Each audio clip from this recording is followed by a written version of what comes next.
Has this ever happened to you where you give your opinion on something?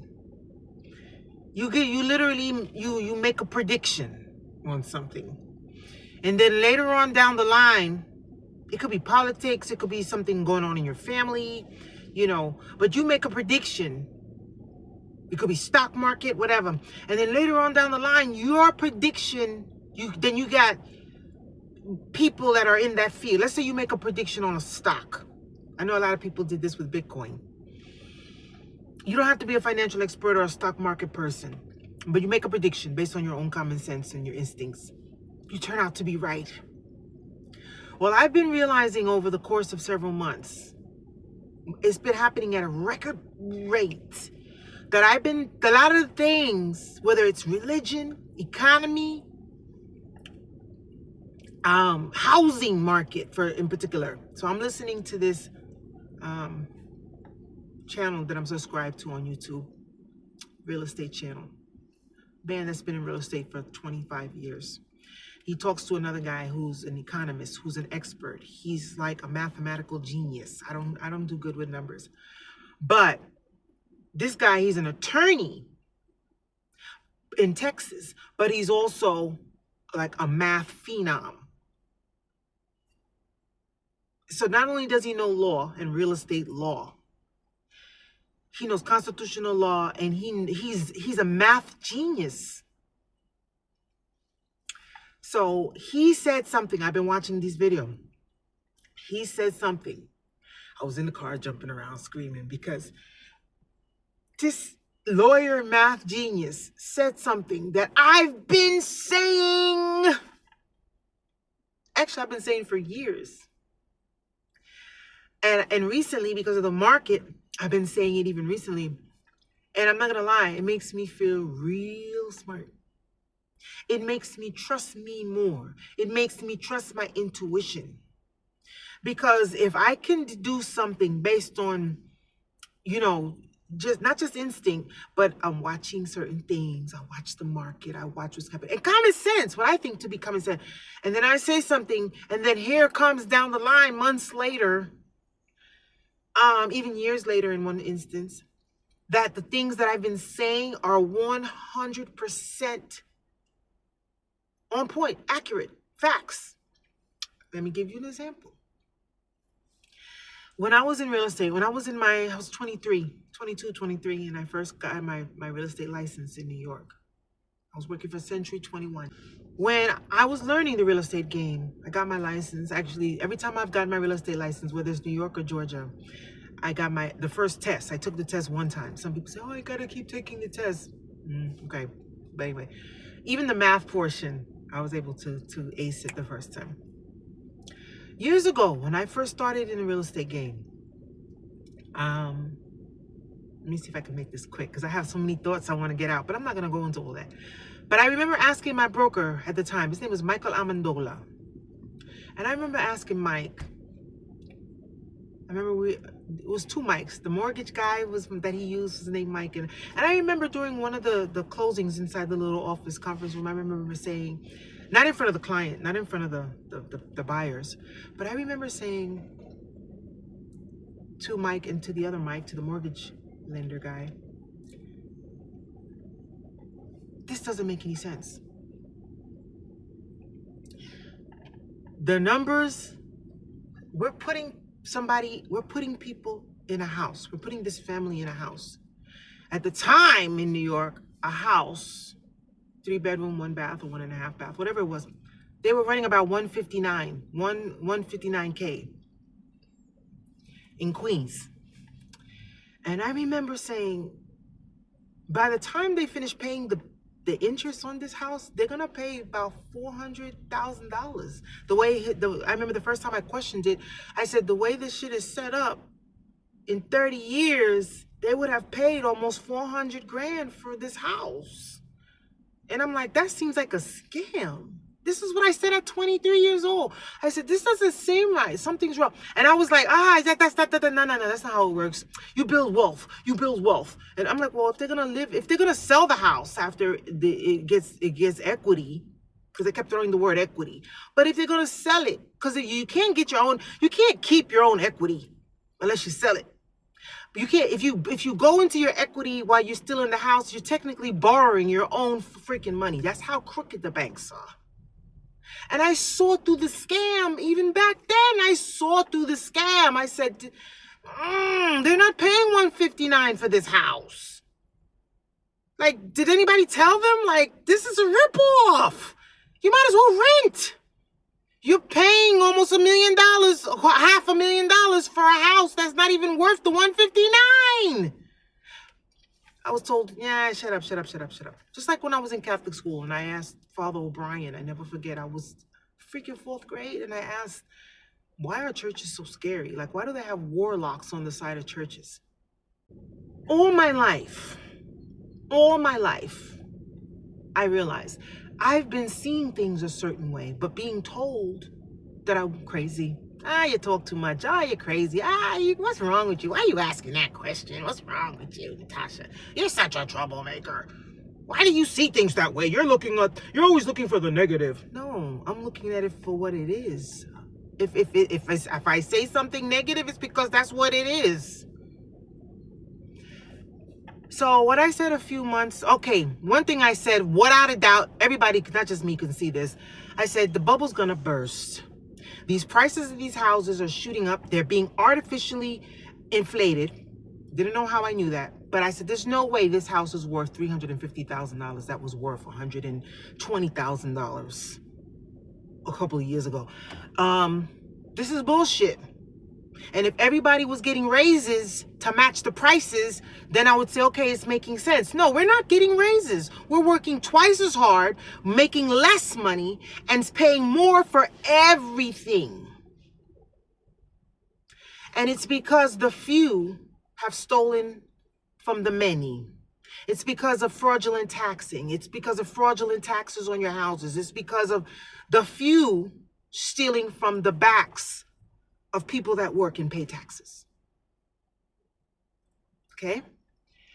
So I said, the bubble's gonna burst again. Because when I used to be a stripper, strippers were buying 2 houses, 1 and 2 houses, and they were fudging the paperwork. Right before the 2008 crash, there were stripper bitches who didn't have a pay stub to their name that were getting in houses. There was the fraudulent mortgage industry. I knew a couple of guys that were riding around in Bentleys in Stone Mountain that were a part of it. A couple of them went to jail.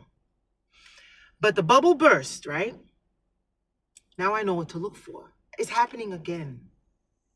You see these little attached townhouses for $700,000. Are you fucking kidding me? Excuse me, are you kidding me? I'm gonna buy a townhouse that's like an apartment because it's attached to all the other houses for almost $1 million on the side of a street in the hood. Are you serious? That's why there's only one that's been sold. The rest of them are sitting there. And people are putting up, I deliver supplies. I drive a truck and deliver supply. There's apartment complexes going up all over Atlanta. I'm sure it's all over the country. Every other block, there's a new big apartment development. Most of them are still empty. You see a few people that have rented. Most of them are empty. I wonder why. Could it be the $2,700 a month rent you're asking? Are you out of your freaking mind? 2 bedrooms for $2,700? Are you shitting me?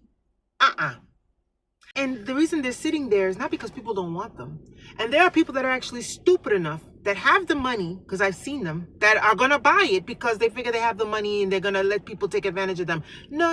Even if you have the money, don't contribute to a fraudulent market. Don't contribute to the wealth transfer and the theft that corporations are doing out here. And that's killing the middle class, which is the foundation of the country. So if you think you're hurting other people, no, you're hurting yourself, because the actual foundation of this country is the working class people, not the welfare recipients and not the rich people. The foundation of the country is the working class, because the corporate, no, it's corporate America. No, it's not, because corporate America would not exist if it wasn't for the working class. They're not going to run themselves. The corporation, the buildings are not going to, who's going to go in there and do the little jobs of these corporations? The working class.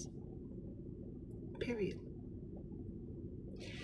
So I told a lot of people in the last 5 years, don't buy a house yet. Prepare, don't buy your house yet.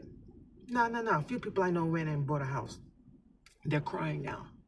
This one girl was so proud of herself. First of all, you're never a homeowner. The bank owns the home. You're a glorified renter, number one. But if you plan on buying and selling, accumulate equity and selling, if you plan on accumulating wealth every 6 years or so, that's different. But if you're planning on making this your home and you're going to live there to live out the rest of your life, I told her, don't buy the house right now. Because you're paying $329,000. She thought she was the shit. She was Marietta. You're paying $329,000 for this beautiful little brand, and it was a brand new house. And don't even get me started about brand new construction. I deliver materials. I used to deliver cement.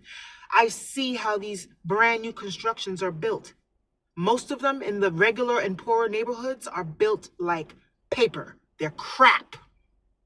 They're bullshit pieces of crap, plywood. You can punch a hole through these freaking brand new houses. She bought it. She's crying now. She got a variable rate, adjustable rate mortgage. I told her, don't do that. She says, you don't even practice. You don't have your license. You let your license expire. What do you know? What do you know? I said, okay, go ahead. Listen to the real estate agent that's just making a commission off you, dumbass. She went and got the house. She's crying now. Because she's paying $2,500 a month for a mortgage. She started out at around 18. Now she's paying 25. She's like, I can't do this. She's been in there a year and a half. And she's like, I can't, oh my God, I can't help you. Go rent a room, go get a man. I can't help you. But she thought I was stupid and crazy and just being negative. Oh, just because you can't get a house. No. I'm working on my credit, but no, it's not that I can't get a house. I got a plan, okay? And I don't necessarily want to buy a house. Not necessarily. I'm not saying I won't, but I'm looking into other options because I don't necessarily want to buy a house from a bank. That's having a landlord. Your bank is your landlord. Yeah. I know people like to tell themselves things. The facts are, we can sugarcoat things. We can tell ourselves the fantasy land. It's like the trans people saying, I'm this, I'm that. No, but you're still biologically what you are. It's the same thing. You could say, I'm a homeowner. You don't own the home. And I'm not hating. I'm not being funny. You don't own shit. As long as you're paying someone for something, it's not yours. If you are paying for it, it's not yours. You're paying for the use, but it's not yours. Ideally, you want to purchase the land, which the United States of America makes it so that you really never technically own anything, because even though you buy land and you pay for it, the taxes, why are you charging me taxes on something that I already paid for? It's all corrupt. It's all crooked. It's all fucking nonsense. But there's a way to win in the midst of the nonsense. But anyway, which I'm starting to learn. And I knew this for most of my life, but I've never had, I'm going to say it, I've never had that kind of ambition. Why? We'll go into that another day.